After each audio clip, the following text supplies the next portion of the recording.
Todd Archer, right over here, he says, should the Cowboys copy the Rams' risky formula to reach a Super Bowl? It's a discussion we've had a couple of times. Really, it's a timeless discussion.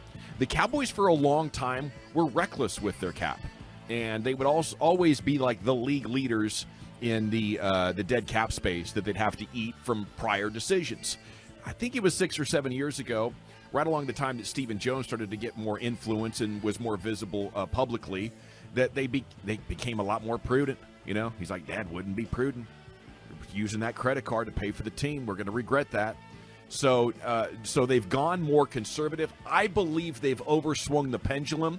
I believe that when you're close with a little bit of an older roster, that's when you absolutely got to put the pedal to the metal, swipe the credit card, keep everybody, right? And then maybe one free agent. I don't need you to go crazy with it, but I think we can have a lot more risk than we've had.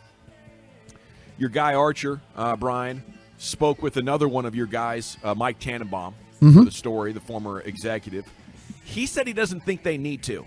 He said, just pay your core players and keep drafting. He said they've been on the path for 8 years, and he likes what they're doing as long as they continue to draft well. Just keep on doing what they're doing. So where are you guys with that, Brian, Jeff, and then we'll get some of these texts in here.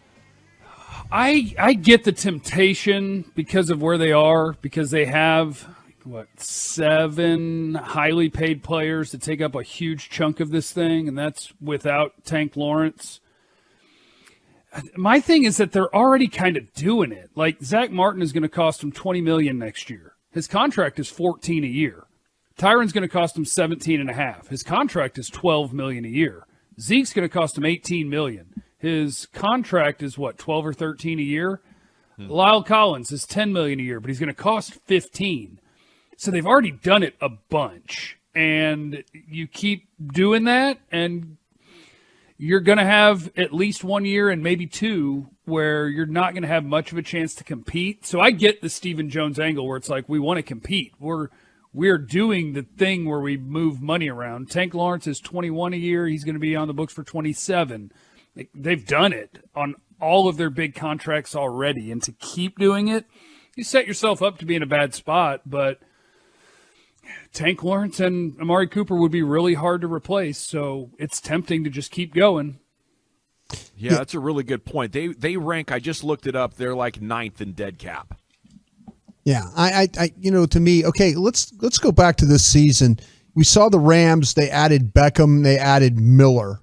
Is there and I'm not asking you a player, but is there something that you would have added? Is there something at the trade deadline you're saying, man, this team, if this team had this, Melvin Ingram, the Chiefs did it. Yeah, okay. When Melvin Ingram became available because he didn't think he was getting enough snaps with the Steelers, it was the Chiefs who were like, oh, we'll take a good edge guy. And he got more snaps with them. He could have been your third guy. Okay. You could have, there's plenty of snaps for him, Tank, Randy. I'm not defending him as well. I'm not doing that. I'm just saying, though, to me, are there things that the Rams are doing that, like you say, you talk about the money and stuff they're spending, it just doesn't feel like that they're getting the bang for their buck from the guys they're spending money on. Yeah, that's their problem. That's the biggest issue. It's not, hey, let's go out and get guys and let's go do what the Rams are doing.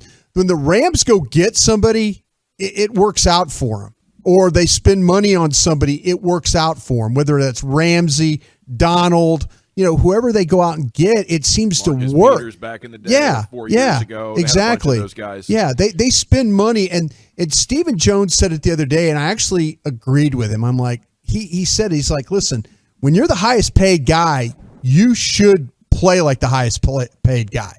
And I don't think the Cowboys are getting that. I don't think they got the highest paid guy from Amari Cooper. I don't think they got it from Tyron Smith. I don't think they got it from Lyle Collins.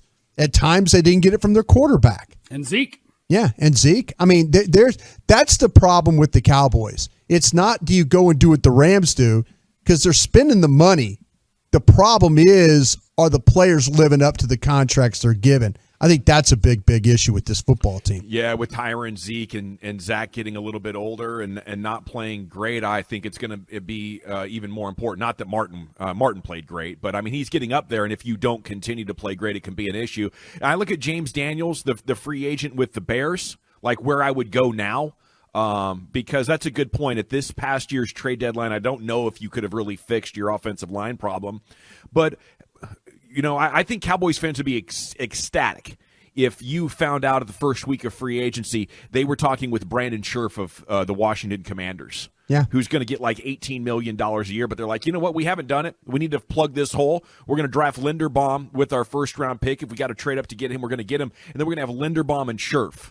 And be like, hey, have fun dropping 8 or 7 into coverage now because we are absolutely going to pave the road to 6 yards per carry, something like that. Is it crazy? Is it setting you up to have a situation in the future where you're like, oh my, we got to cut a bunch of players for cap casualties? Well, yeah, but your biggest fear, your biggest fear, 8 years. Your biggest fear is this way. Yeah, your biggest fear is these offensive linemen all go bad at the same time. Yeah, that's your biggest fear. That's where it's too late to shove all in. And that's what I'm saying. That maybe that's the situation you're in right now. That to me, I like what you're talking about, adding Brandon Scherf. I do. I kind of feel like what they need to do though is move Collins, play Steele, and then draft the center. That to me would be like, if you're not going to get rid of the coach, okay, let's go back to this idea. Just move Collins. You've already got him under contract. You love Terrence Steele. Now, there's a lot of people say, hell, the team was a lot better when Terrence Steele was playing right tackle. I'm like, okay, if that's the case, if you trust him that much and you want to play him, let's go for it. But then make sure that you go and find a way to go get that center then. That's what you need to do to go fix this thing. That would be the best way to do it. I guess I would look at it like, man, if the offensive line is going to get old and break down, then we're not going to have a chance, and it's going to be a little bit of a rebuild anyway.